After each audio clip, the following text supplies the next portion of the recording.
There's an old joke about Ben Franklin. It's actually it's from a Firesign Theater album, Waiting for the Electrician or someone like him. They say, you know, the most important, whatever, the most important president of the United States who was never president of the United States, Ben Franklin, right? He was never president of the United States, although a lot of people probably don't even know that. But but he was so consequential in creating this country and changing the course of this country that, you know, he's a big deal, Ben Franklin. So I'd like to introduce you, if you haven't if you're relatively new to the program, to arguably one of the most influential and powerful politicians in the United States who's not a politician. Jerome Corsi wrote the book Unfit for Command, which started the Swift Boat movement, which took down John Kerry in 2004.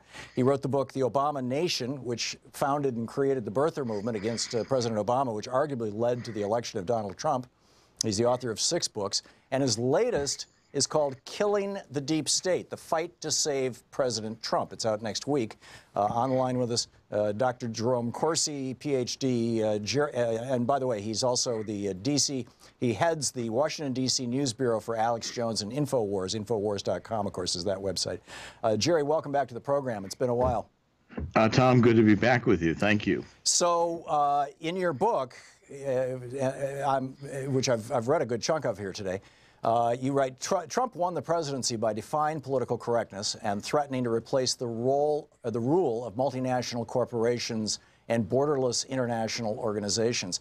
It seems to me that giving a $5 trillion tax break to giant multinational corporations and presiding over an actual increase in our trade deficit is the exact opposite of what you're saying Trump won the presidency by. What am I missing?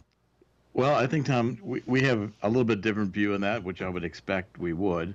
But you've got a tax break, which it does extend, and we can argue it down to people receiving small amounts in there to, someone wealthy. Nancy Pelosi says they're crumbs. But these are important additions to paychecks across America. But they expire in what, 6-8 years? But the cuts for the big transnational corporations that you just said Trump got elected by trashing, those tax cuts are permanent.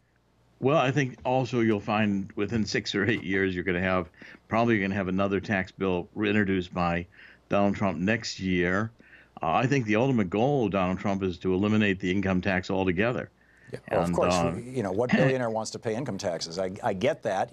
Billionaires are selfish. Billionaires don't broadly, not all billionaires, obviously. We've got some good ones out there, but these right-wing billionaires, in any case. Well, there's some left-wing billionaires, too, out there. I know, but the thing is that the left-wing billionaires support causes that will actually increase their own taxes. In other words, that would hurt them financially, but they do it because they have a social conscience. The right-wing billionaires are like, to hell with America, I just want my money. I see. Well, Tom, I always admire you. You've got the ideology down. Whether or not you agree with it, I don't know. But you've got the ideology down. The flip side of it too. You write in your book, as radical socialists in sympathy with Muslim radicals gained control of the Democratic Party, and then you talk about how to kill the deep state. Let me ask you a real question, Jerry. I'm not trying to debate you here. I want to learn from you. You write, to kill the deep state, Donald J. Trump must defeat Robert Mueller's plan to remove him from office one way or the other. Can you for purposes so that we can all understand your thought process and where you're going with this, and in particular because so often when you introduce these viral memes, the John Kerry one, the Obama was a Kenyan one, when you introduce these into the conservative ecosystem, they tend to get really big. So I'm curious. I'm genuinely curious and fascinated by this. What is your conception of the deep state that is trying to take down Donald Trump? And what is the call to action that you're issuing to your conservative brethren and brothers and sisters to stop the deep state? Oh, I mean, the first call of deep state, I think, was really Eisenhower's farewell speech, in which he called it the military-industrial complex, and alerted the Americans to the fact. I mean, the original draft of that speech, by the way, included the CIA in that military-industrial complex, but it certainly starts with the CIA and extends to what we see as the politicalization and weaponization of the Department of Justice, the FBI, the IRS. It has been really a secret agenda, and this is both Democratic and Republican presidents alike, where the deep state has had its own one world order, new one world government kind of orientation, where the United States is seen as kind of a antiquity, and we need to move beyond it into this global domain where multinational corporations would rule, and multinational corporations would be free to dominate the politics of the individual states. It's kind of like a EU knit in together with several other EU international structures to reach a one world government control. I get what you're saying, but here's what seems to me a contradiction. I mean, my conception of the deep state had always been these are the people who are basically permanent bureaucrats. It's and that there's actually an appropriate role for that. They're the institutional memory of government and things like that. The bureaucracy, but the deep state, in using my definition or yours, is government itself. And what you're, but then you talk about these transnational corporations that want to be unfettered by government. They don't want to be regulated by government. They're supranational. They stand over the power of government.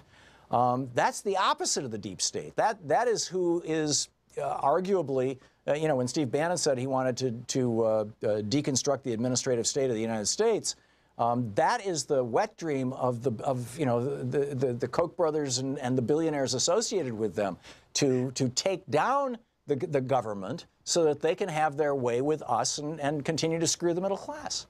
I think, Tom, you'll find that the left, the Hillary Clintons, the Clinton Foundation, which basic criminal operation, the way it was run, was happy to get money from multinational corporations all over the world.